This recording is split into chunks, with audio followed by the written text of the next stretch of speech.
Greetings, wanderers of the night.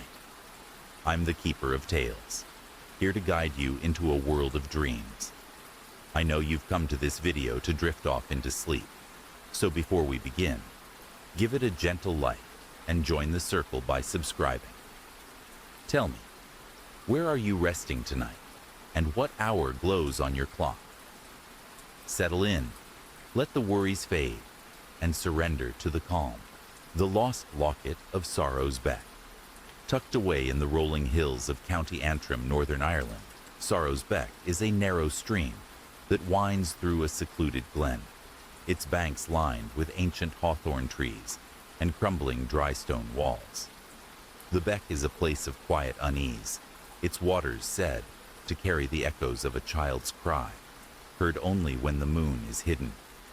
Locals in the nearby village of Glenarm whisper of a locket lost in the stream, its gleam drawing wanderers to the water's edge, only to leave them with a weight they cannot shake. To passers-by, Sorrow's Beck is a serene brook. To those who linger, it is a place where a mother's grief ripples through time. In the summer of 2023, Fiona Kelly, a 31-year-old librarian from Belfast, visited Sorrow's Beck to escape the bustle of city life. A reserved woman with a fondness for local history, Fiona was intrigued by the glen's folklore, but saw it as charming myth, not reality. On a warm June afternoon, she arrived with a picnic basket, a book on Irish legends, and a small journal to jot down thoughts. The beck sparkled under the sun, its shallow waters gurgling over smooth pebbles, and the hawthorns bloomed with creamy blossoms. Settling on a flat stone by the stream, Fiona began reading, the gentle ripple of the water soothing her nerves. As the afternoon waned, a glint in the beck caught Fiona's eye, a flash of silver beneath the surface, like a coin or jewel. Thinking it was a lost trinket, she leaned closer, dipping her hand into the icy water. Her fingers brushed something smooth and metallic, but as she grasped it, a sharp, childlike wail pierced the air, high and desperate. Startled, Fiona yanked her hand back, the object slipping away. The wail grew louder, joined by a woman's anguished sob, both sounds emanating from the stream itself.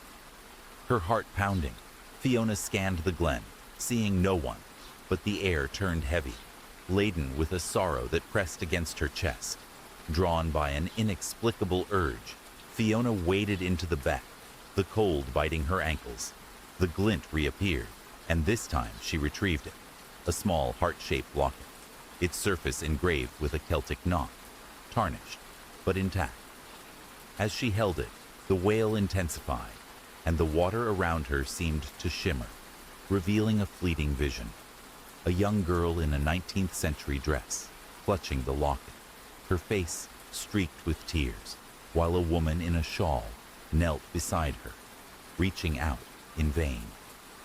The girl's lips moved, forming the word "Mama," before the scene dissolved, the beck returning to its tranquil flow.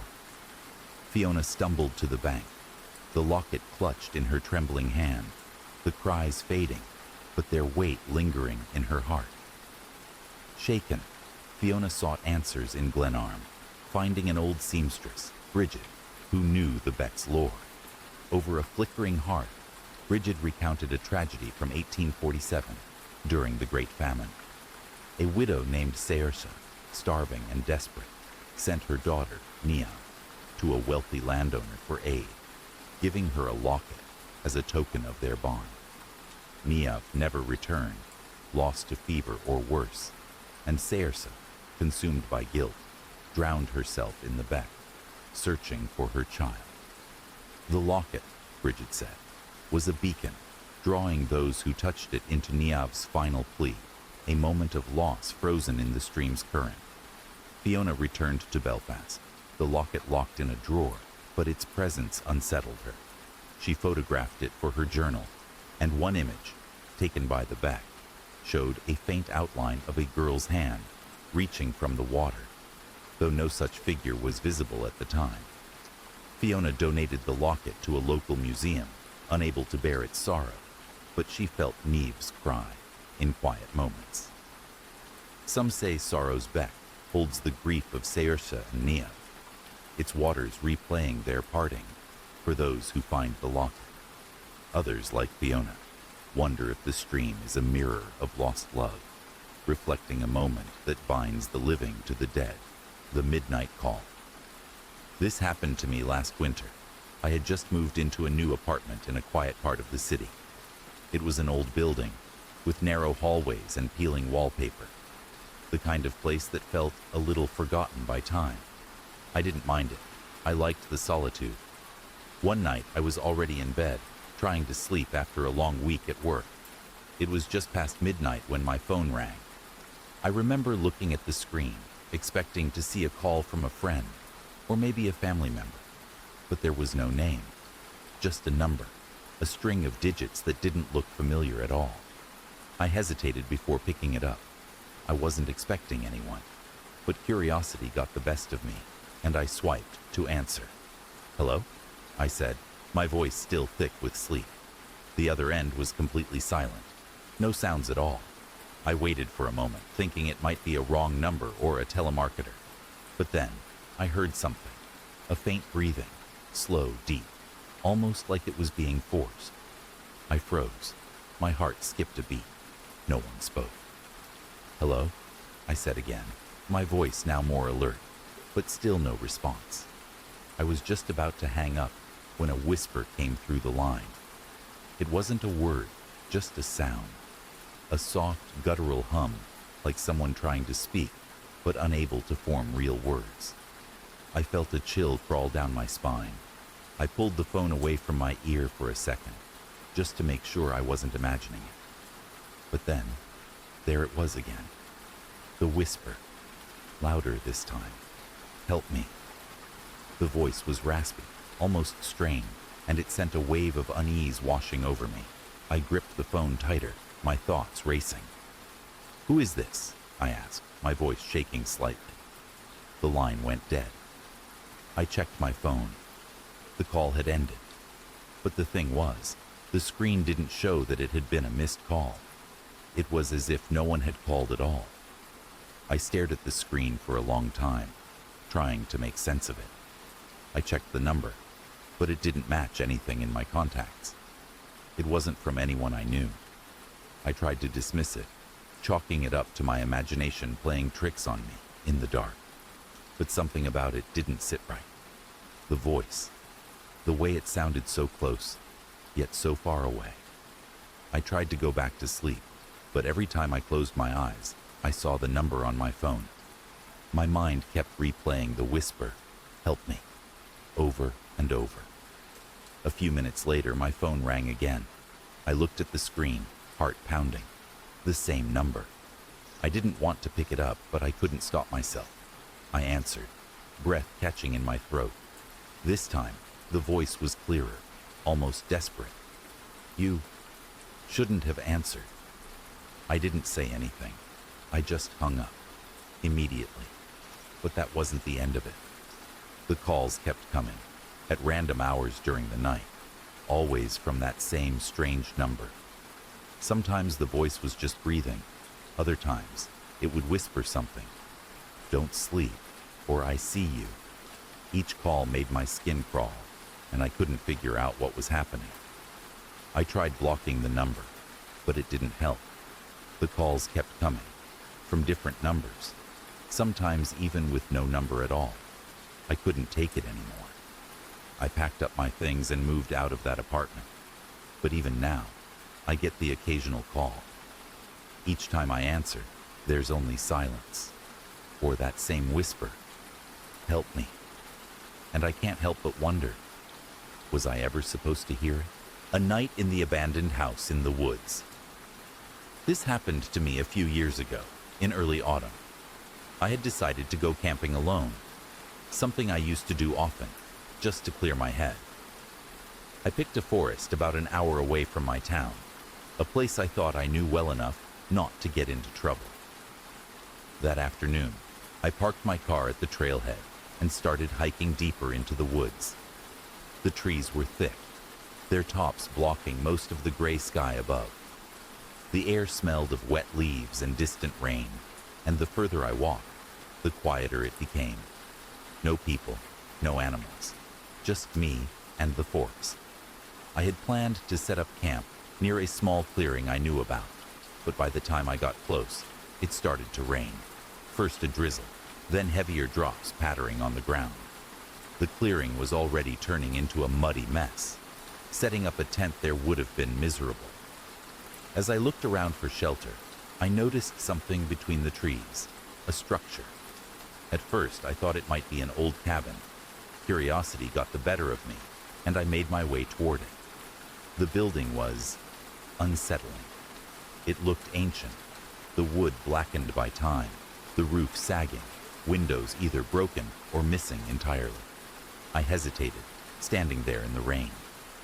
The smart thing would have been to turn around, but the rain was picking up, and I told myself it was just an old house, nothing more. I pushed the door open with my foot. It groaned loudly, swinging inward into darkness. The smell inside was overwhelming. Mold, damp wood, and something else. Something faintly metallic, like rusted iron. I clicked on my flashlight. Dust floated in the beam, swirling lazily. The floorboards creaked under my boots as I moved inside. Every step echoed strangely, like the house itself was breathing around me. I found a room near the back. No windows, just solid walls, and decided it was the safest place to ride out the storm.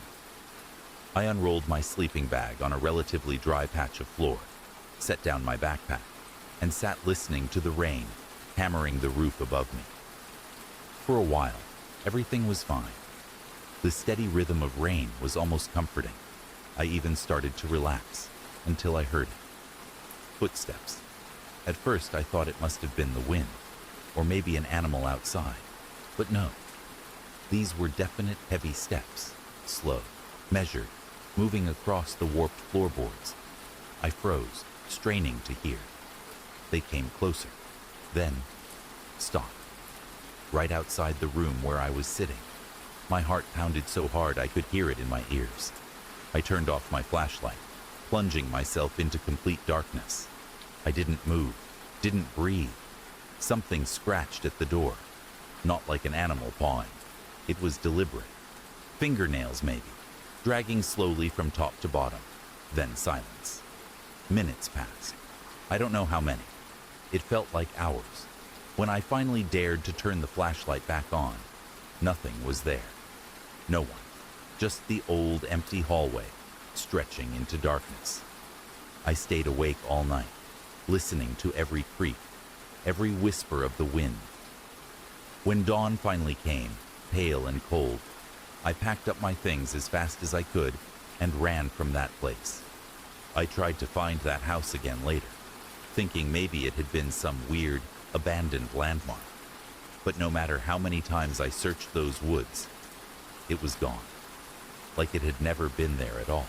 The silent bell of Dunraven Crag. Perched on the rugged cliffs of Pembrokeshire, Wales, Dunraven Crag overlooks the churning waters of the Celtic Sea, its windswept slopes dotted with the ruins of a medieval chapel. The crag is a place of stark beauty, but locals in the nearby village of St. Bride's speak of it with unease, claiming the chapel's bell, long since removed, still tolls on stormy nights, heralding sorrow. Tales abound of sailors who heard its phantom chime before their ships met the rocks below, and of walkers who felt an inexplicable pull toward the cliff's edge. To most, Dunraven Crag is a scenic overlook. To those who know its secrets, it is a place where grief lingers like salt in the air. In the winter of 2020, Megan Price, a 34-year-old marine biologist from Cardiff, visited Dunraven Crag to study coastal erosion for a university project. A pragmatic woman with little patience for ghost stories, Megan saw the crag's legends as romantic embellishments, likely spread to draw tourists. She arrived on a blustery February afternoon, her backpack laden with surveying tools, a thermos of tea, and a waterproof notebook. The chapel ruins were bleak but striking. their stone walls weathered by centuries of salt and wind, the bell tower reduced to a jagged stump. As she measured the cliff's retreat, the sea roared below, and gulls wheeled overhead. As dusk approached, the wind grew fiercer, carrying a faint metallic hum that Megan assumed was the creak of her tripod in the gale. She packed her equipment, ready to leave, but the hum sharpened into a single, resonant clang, like a bell struck once and left to fade. Startled, she scanned the ruins, seeing nothing but shadows and stone. The sound came again, clearer now, echoing from the tower's empty frame. Her scientific mind raced for explanations, a loose metal fragment perhaps, or vibrations from the cliffs. But the clang repeated, steady and deliberate, each toll heavier than the last. Uneasy, Megan approached the tower, her flashlight beam cutting through the gathering dark. At the tower's base, the air grew thick, as if pressing against her chest. The bell's tolls slowed, and between them, she heard a low, anguished moan, unmistakably human. Her flashlight flickered, revealing a fleeting shape in the tower's arch. A woman in a hooded cloak, her hands clutching an invisible rope, her face pale and etched with despair. The woman's lips moved, forming silent words, and her eyes locked onto Megan's with a plea that sent a shiver down her spine. The next toll was deafening, and Megan stumbled back, her flashlight dying. When she fumbled it back on, the woman was gone, and the bell's chime had stopped, leaving only the howl of the wind. Shaken, Megan fled to St. Bride's, seeking refuge in a small cafe. Over a steaming mug, she recounted her experience to the cafe owner, an elderly man named David, whose eyes darkened at her words. He shared a story passed down through generations. In the 14th century, during a brutal storm, a ship carrying the village's men foundered off Dunraven Crag. The chapel's bell ringer, a widow named Gwenllian, rang the bell frantically to guide them home. But the storm drowned her efforts, and all aboard perished, including her only son. Overcome with guilt, Gwenllian climbed the tower and leapt to her death, her final toll echoing as she fell. Since then, her bell is said to ring before storms, her spirit forever trying to save those she could not. Megan returned to Cardiff, her data incomplete, but her perspective altered. She reviewed her photos from the crag, expecting nothing unusual, but one image, taken near the tower, showed a faint, misty outline of a cloaked figure, invisible when she'd clicked the shutter. She never spoke of Dunraven Crag again, but the toll of that bell haunted her thoughts, especially on stormy nights. Some say Gwenllian's grief is bound to the crag, her bell a warning etched into the stone. Others, like Megan, wonder if the cliffs hold a fragment of her despair, ringing out across time to those who stand too close to the edge. The ember glow of Raven's Tor. High in the Pennine Hills of northern England, Raven's Tor rises like a somber sentinel over the windswept dales of Derbyshire. Its craggy summit, crowned with a circle of weathered stones, is a place of whispered dread, where the air carries the faint tang of smoke, even on clear days. Locals in the village of Edale speak of a fire that burns without fuel, seen only by those who linger too long at dusk. Tales tell of shepherds who glimpsed flames atop the Tor, only to find cold stone, and of hikers who felt an oppressive heat that left no mark. To outsiders, Raven's Tor is a rugged landmark. To those who know its lore, it is a place where a forgotten tragedy smolders still. In the autumn of 2021, Sarah Bennett, a 27-year-old photographer from Sheffield, trekked to Raven's Tor to capture its stark beauty for a local art exhibition. A self-described skeptic with a passion for moody landscapes, Sarah brushed off the village's warnings as quaint folklore, eager to shoot the stone circle against the setting sun. She arrived in the late afternoon, her camera bag slung over her shoulder, the moorland air crisp and tinged with heather. The Tor loomed above, its stones etched with faint, spiraling patterns, she assumed were natural weathering. As she set up her tripod, the wind carried a distant crackle, like twigs snapping underfoot. As the sun dipped below the hills, casting long shadows, Sarah noticed a faint glow pulsing at the center of the stone circle, like embers catching in a breeze. Thinking it was a trick of the light, she adjusted her camera, but the glow intensified, accompanied by a low, rhythmic thrum, as if the earth itself were breathing. Curious but wary, she approached, her boots crunching on gravel. The air grew warm, unnaturally so, and the crackle sharpened into the roar of a fire, though no flames were visible. Her camera's viewfinder flickered, showing a haze of orange where the glow should be, and a faint smell of charred wood filled her lungs. At the circle's edge, Sarah froze. The glow erupted into a spectral blaze, flames licking the stones without consuming them, illuminating a scene within the circle. Shadowy figures, clad in coarse 17th century garb, huddled around a pyre. A woman stood at the center, her hands bound, her face contorted in silent agony as the flames seemed to engulf her. The figures watched, their expressions a mix of fear and resolve, their lips moving in unison, chanting words Sarah couldn't hear. She snapped a photo, the flash blinding, and the vision vanished.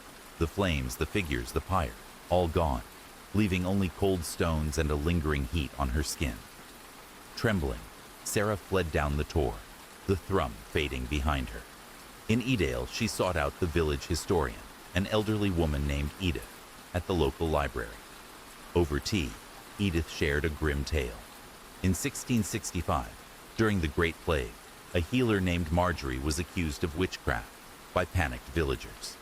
Fearing her remedies spread the disease, they burned her atop Raven's Tor, her cries silenced by the flames. The village buried the act, but the Tor, locals claimed, kept Marjorie's final moments alive, its fire flaring for those who tread too close. Edith warned that seeing the pyre meant bearing its pain, a burden Sarah now carried.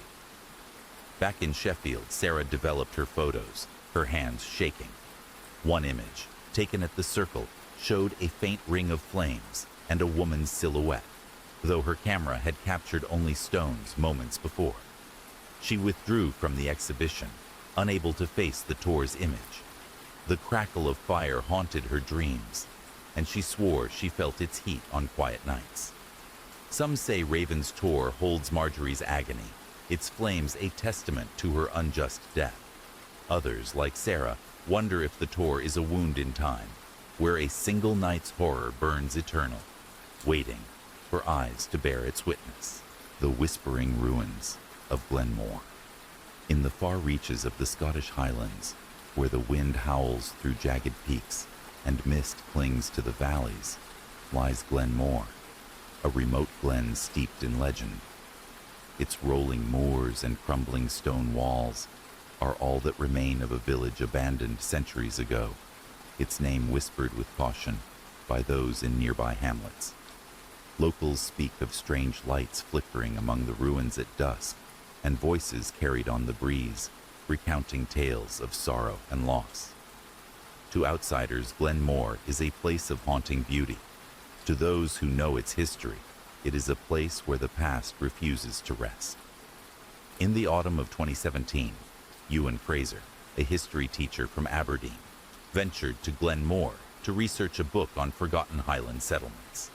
A practical man in his late 30s, Ewan dismissed the local superstitions as colorful folklore, attributing them to the isolation of the region. Armed with a notebook, a camera, and a map, he arrived at the glen on a crisp October morning, the air heavy with the scent of damp earth and heather. The ruins were as he'd imagined, scattered stones marking the outlines of long-gone homes, a collapsed kirk, and a single intact archway, etched with faded Gaelic runes. As he sketched the archway, he felt a peculiar chill, though the sun was high and the wind still. By mid-afternoon, Ewan had explored most of the site, taking photos and jotting notes about the village's likely demise during the Highland clearances. As he sat on a moss-covered stone to eat a sandwich, he noticed a faint sound, like a low murmur, rising from the direction of the kirk. Thinking it was the wind whistling through the broken walls, he ignored it and continued writing. But the sound grew clearer, resolving into what sounded like a man's voice, hoarse and pleading, though the words were indistinct. Curious but cautious, Ewan stood and approached the kirk, his boots sinking into the soft earth. Inside the roofless kirk, the air felt heavier, as if the ruins were holding their breath. The murmuring stopped abruptly, replaced by silence so profound it made Ewan's ears ring. He scanned the empty space, seeing only crumbling stones and patches of grass. Then, from the corner of his eye, he caught a flicker of movement near the altar, a shadow that seemed to shift against the light. Heart pounding, he raised his camera and snapped a photo, the flash illuminating the ruins. In that brief burst of light, he saw him, a man in tattered 18th century clothing, his face gaunt and streaked with dirt, kneeling at the altar with his hands clasped in desperation. The figure's eyes met Ewan's, wide with anguish, before the flash faded and the kirk returned to emptiness. Ewan stumbled back, his breath shallow. He checked his camera, but the photo showed only the altar, no trace of the figure. Convinced he'd imagined it, he tried to rationalize the experience. Perhaps exhaustion, or the power of suggestion from local tales. But as he turned to leave, the murmuring resumed, now accompanied by a woman's soft sobbing, echoing from the archway outside. Against his better judgment, Ewan followed the sound, his legs trembling. Under the archway, he saw nothing but felt an overwhelming wave of despair, as if the air itself carried the weight of unspeakable loss. Terrified, Ewan fled the glen, driving back to the nearest inn in a daze. That evening, over a pint, he confided in the innkeeper, a weathered woman named Morag, who'd lived in the area all her life. Hesitant at first, she shared the story of Glenmore's final days. In the 1790s, during the clearances, the village was forcibly emptied by landowners. A crofter named Lachlan, unable to bear leaving his ancestral home, defied the eviction orders. When soldiers came, Lachlan's wife, Elspeth, pleaded for mercy, but in the chaos, both were killed in the kirk, their bodies left among the ruins. Since then, locals claimed their grief lingered, their voices haunting the glen, heard only by those who lingered too long. Ewan returned to Aberdeen, shaken but determined to include Glenmore in his book. He developed his photos, hoping for evidence, but found only one anomaly. In the image of the archway, faint streaks of light formed the outline of two figures, one kneeling, one standing, though no such shapes were visible when he took the shot. He never returned to Glenmore, but the experience left him questioning his skepticism. Some say the glen's ruins hold an imprint of Lachlan and Elspeth's final moments, replaying their tragedy for those who tread too close. Others, including Ewan, wonder if the glen is a place where time frays, allowing the past to bleed into the present, a reminder of a sorrow that refuses to fade, the vanishing path of Blackthorn Moor. Nestled in the wilds of Northumbria, England, Blackthorn Moor stretches across a desolate expanse of heather and bog, where ancient standing stones cast long shadows under brooding skies. The moor is a place of whispered legends, its paths said to shift beneath the feet of unwary travelers. Locals in the nearby village of Hexham speak of walkers who strayed from the trails, only to return hours later with tales of lost time or glimpses of things that should not be.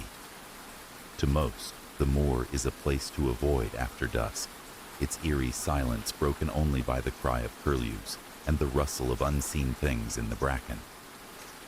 In the summer of 2019, Clara Henshaw, a 29-year-old graphic designer from Newcastle, decided to hike Blackthorn Moor during a weekend retreat. An avid walker with a love for sketching landscapes, Clara was drawn to the moor's stark beauty and its reputation for mystery. which she dismissed as quaint superstition. Equipped with a backpack, a detailed map, and her sketchbook, she set out on a clear July morning, following a well-trodden path marked by weathered stones. The air was warm, scented with wildflowers, and the standing stones loomed like silent sentinels as she sketched their weathered surfaces. As noon approached, Clara noticed a narrow side path branching off into a copse of twisted blackthorn trees, unmarked on her map, but invitingly shaded. Curious and confident in her navigation skills, she followed it, expecting to loop back to the main trail.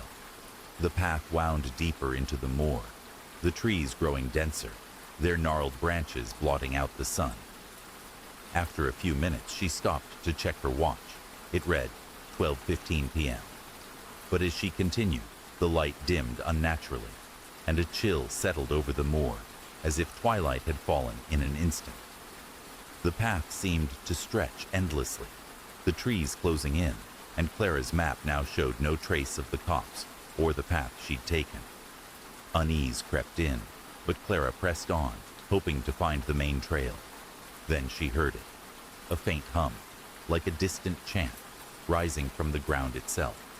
The sound grew into a rhythmic murmur, words in a language she couldn't place, both mournful and urgent.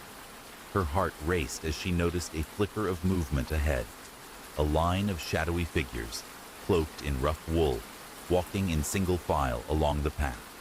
They carried staffs and lanterns, their faces obscured, moving with a purpose that felt both ancient and sorrowful. Clara froze, clutching her sketchbook, as the figures passed within feet of her, their lanterns casting no light. She called out, but her voice was swallowed by the hum, and the figures neither turned nor paused. Terrified, Clara turned to flee, only to find the path behind her gone, replaced by an unbroken wall of blackthorn. Panic surged as she stumbled forward, following the figures, who vanished around a bend. When she reached the spot, the path abruptly ended at a clearing she hadn't seen before, dominated by a single standing stone, carved with spirals. The hum ceased, and the air grew still. Clara checked her watch.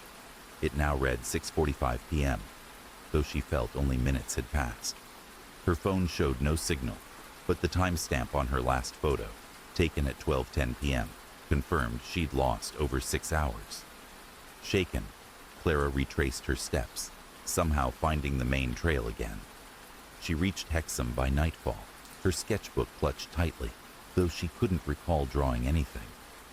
At the village pub, she shared her story with an elderly barmaid, Agnes, who listened with a knowing nod. Agnes revealed that Blackthorn Moor was once a sacred site for a druidic sect, driven out in the 5th century during Christian purges. The sect's final ritual, a plea to their gods for protection, was said to have bound their spirits to the moor, their procession eternally retracing a path lost to time. Those who stumbled upon it, like Clara, were said to cross into their moment of exile, losing hours in a blink. Back in Newcastle, Clara developed her photos, expecting nothing unusual.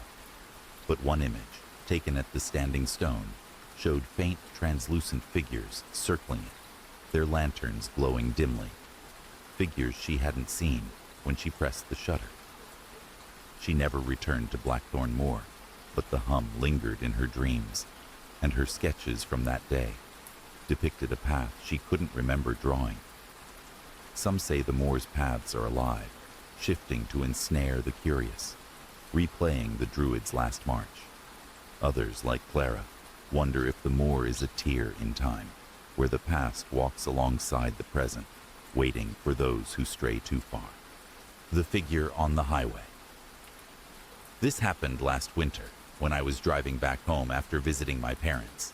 It was late, sometime after midnight, and the highway was almost completely empty.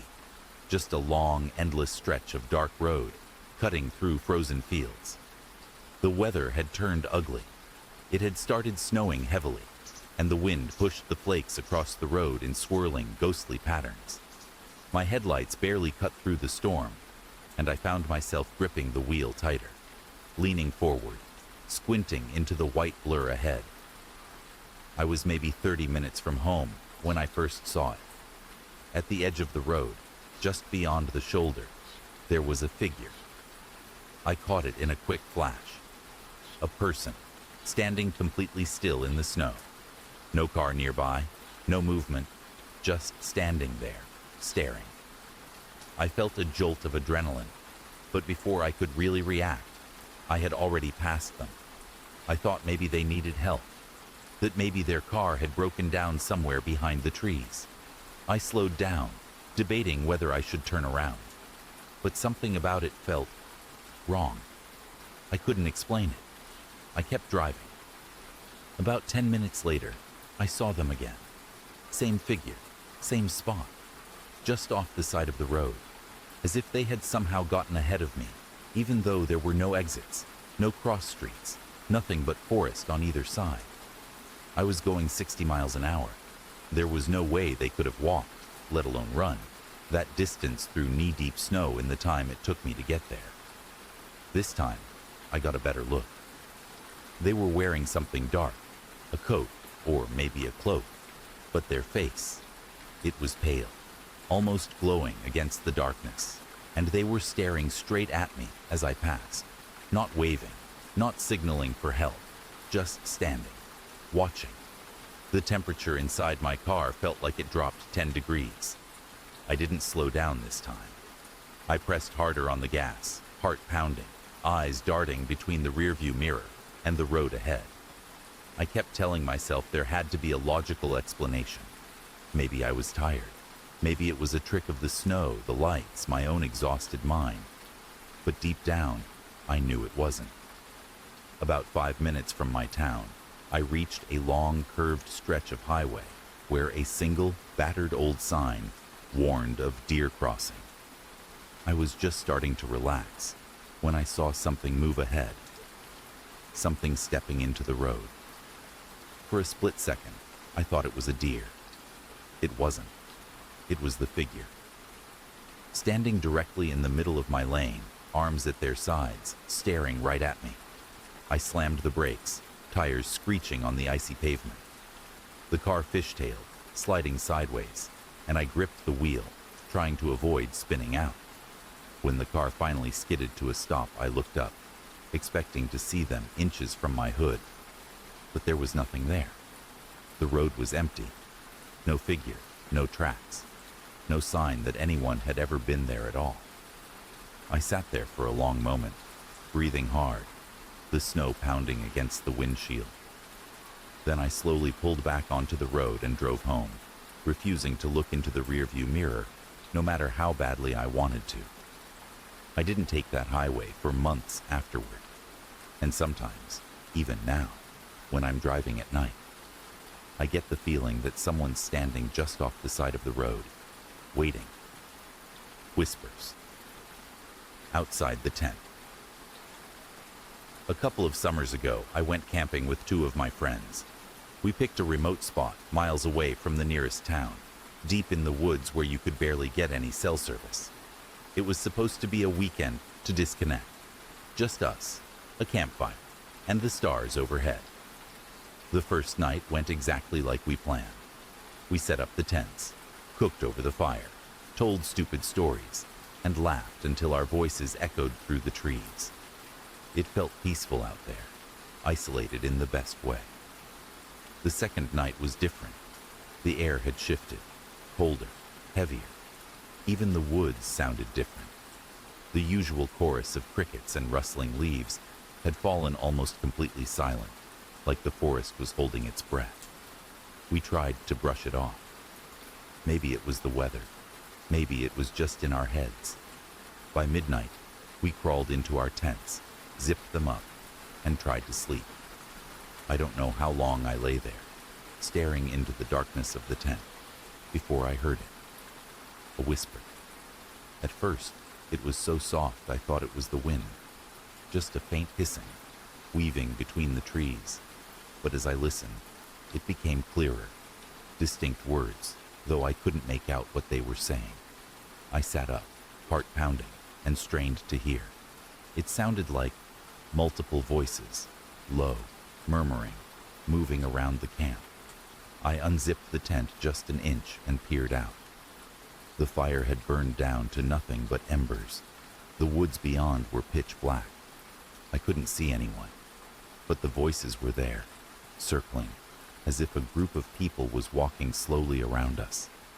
I whispered to my friends, asked if they were hearing it too. One of them, Jake, muttered something about a bad dream and turned over. The other, Sam, didn't answer at all. Then I heard footsteps. Soft at first, like someone stepping carefully through the underbrush, getting closer, closer. Suddenly, something brushed against the side of my tent. Just a light touch, like fingers running along the fabric. I froze, barely breathing.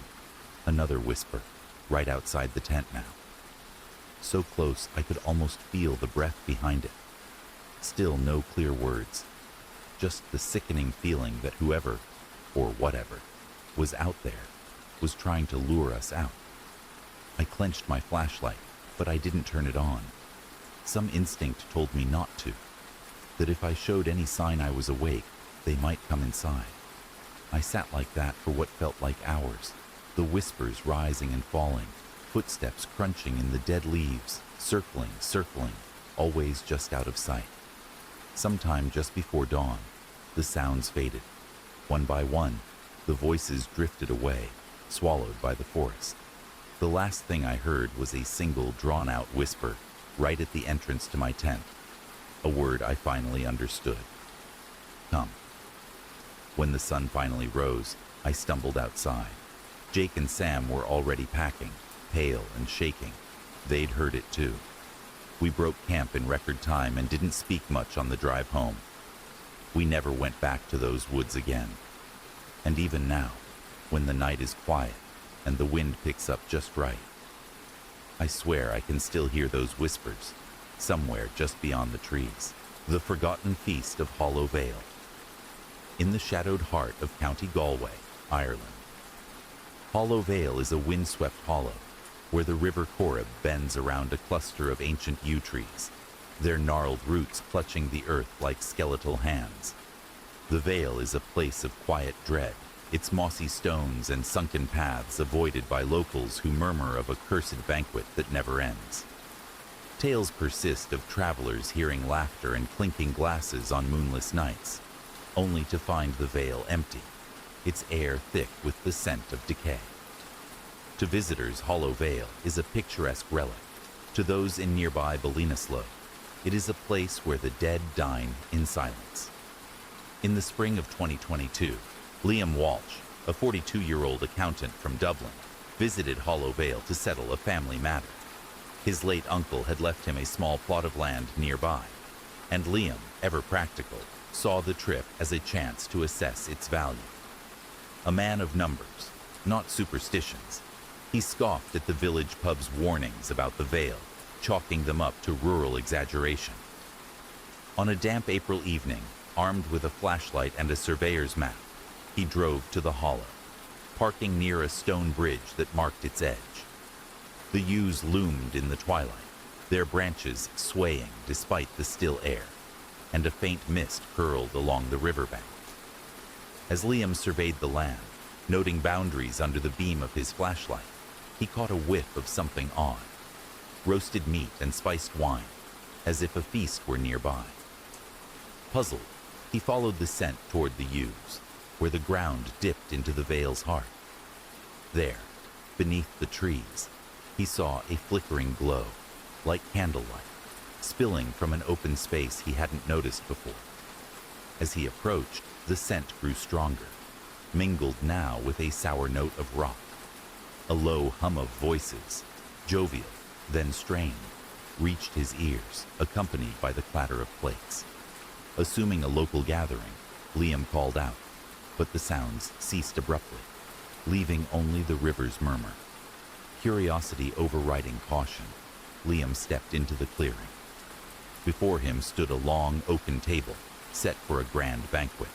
Silver goblets, platters of steaming food, and chairs, filled with figures in tattered finery, their faces pale and hollow.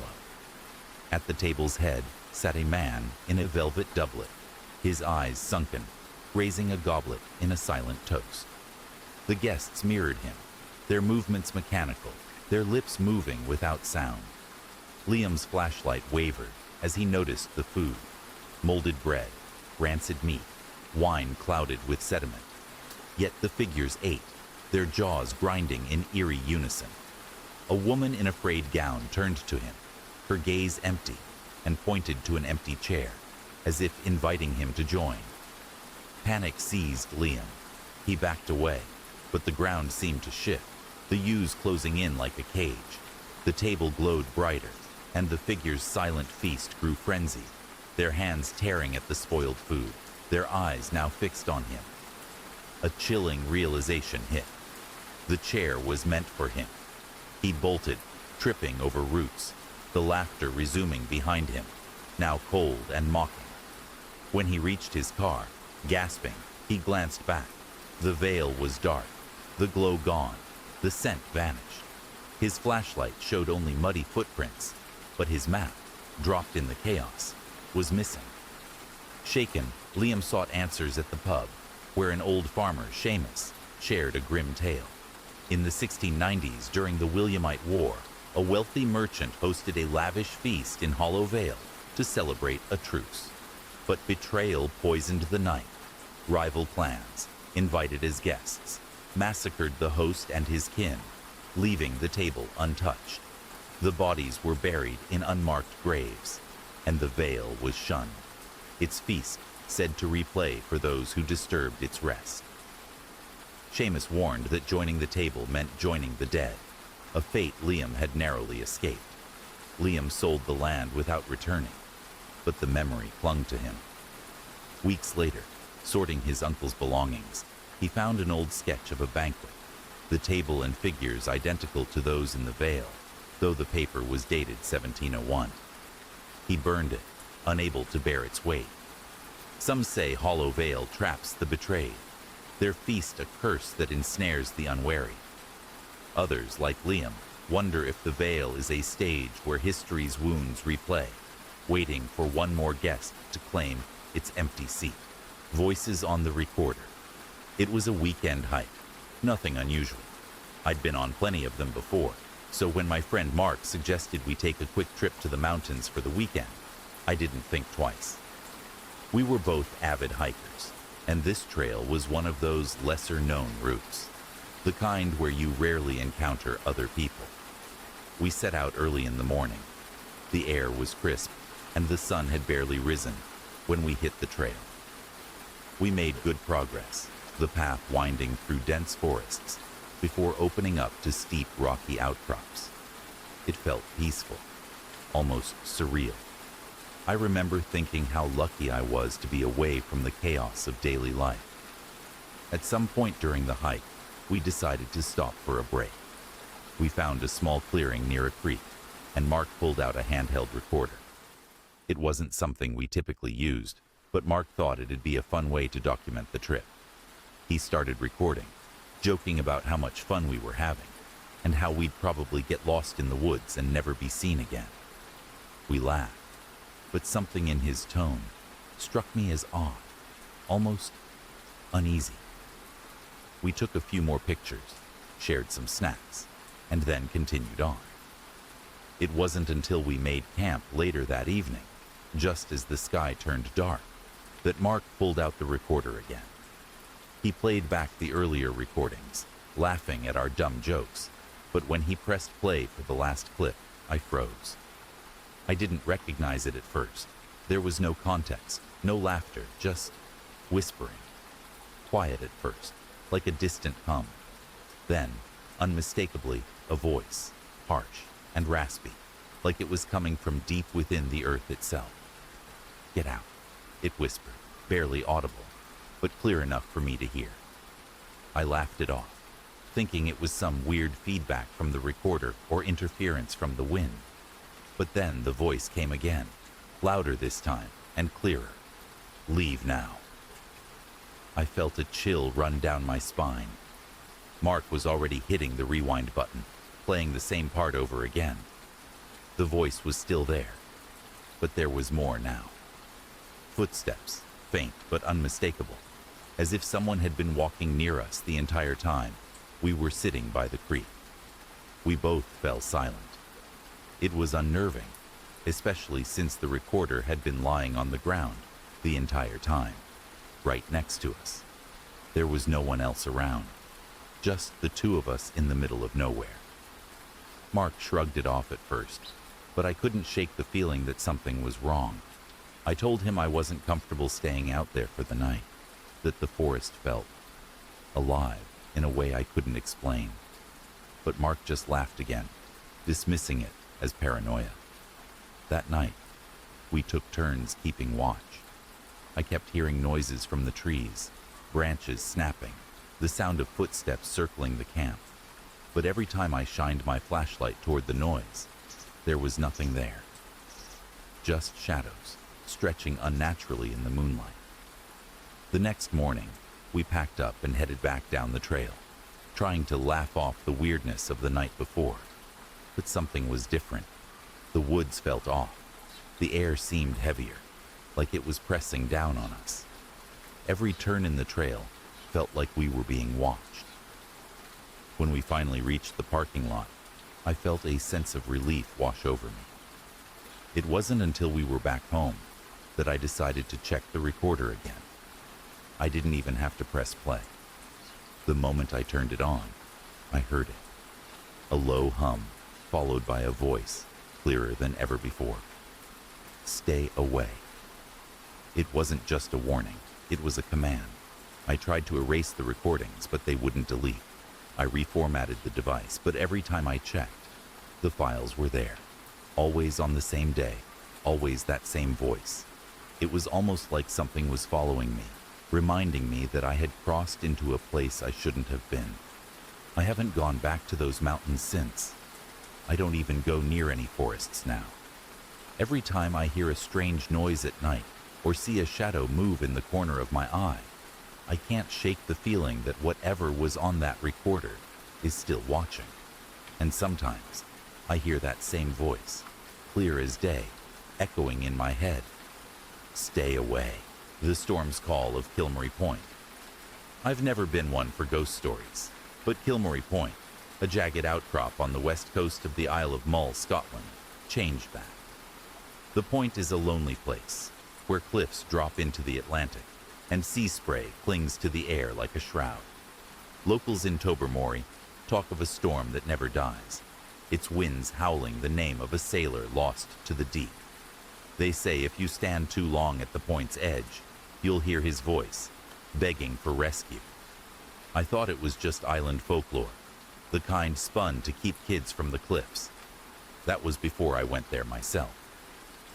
In the winter of 2023, I, Rachel Harper, a 35-year-old freelance writer from Glasgow, came to Mull for a travel piece on its hidden gems. I'm a city girl, more at home with coffee shops than cliffs, but the promise of a quiet retreat lured me to Kilmary Point. I arrived on a gray January morning, my notebook tucked in my coat, a camera slung around my neck, and a flask of tea to ward off the chill. The point was as wild as I'd heard. Waves crashing against black rocks, gulls screaming overhead, and a lone standing stone etched with faded Celtic knots, marking the cliff's edge. I scribbled notes about the view, dismissing the locals' tales as poetic nonsense. As noon crept closer, the sky darkened, and a wind kicked up, sharp enough to sting my cheeks. I was about to head back when I heard it. A low, keening wail, not the wind but something human, rising from the sea below. I froze, my pen hovering over my notebook. "Hello?" I called, my voice swallowed by the gale. The wail came again, clearer now, a man's voice, hoarse and desperate. "Help me." My stomach twisted. I edged toward the cliff, peering down at the churning waves, but saw nothing. No boat, no swimmer, just foam and rock. Thinking it was my imagination, I turned away, but the wind roared, and the wail became a plea. "Don't leave me." My heart hammered. I fumbled for my camera, snapping a photo of the sea, hoping to capture something, anything, to explain the voice. That's when the air changed, growing heavy, like a storm about to break. The standing stone hummed, a vibration I felt in my bones, and the wind whipped into a frenzy, carrying the scent of salt and something fouler, like rotting seaweed. I stumbled back, but the world blurred, and for a moment, I wasn't on the cliff anymore.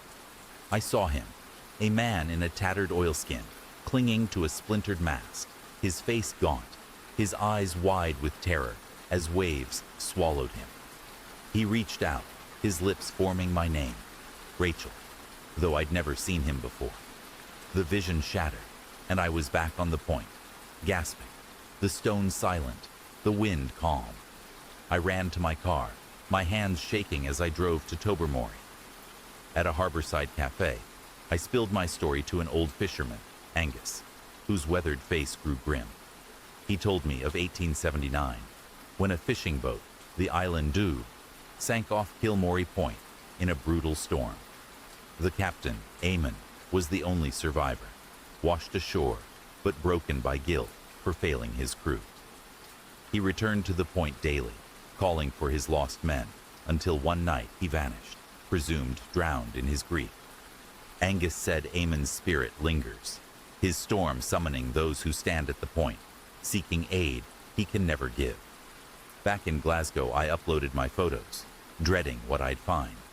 One image, taken at the cliff's edge, showed a faint, translucent figure in the waves, his arm outstretched, though the sea was empty when I clicked the shutter.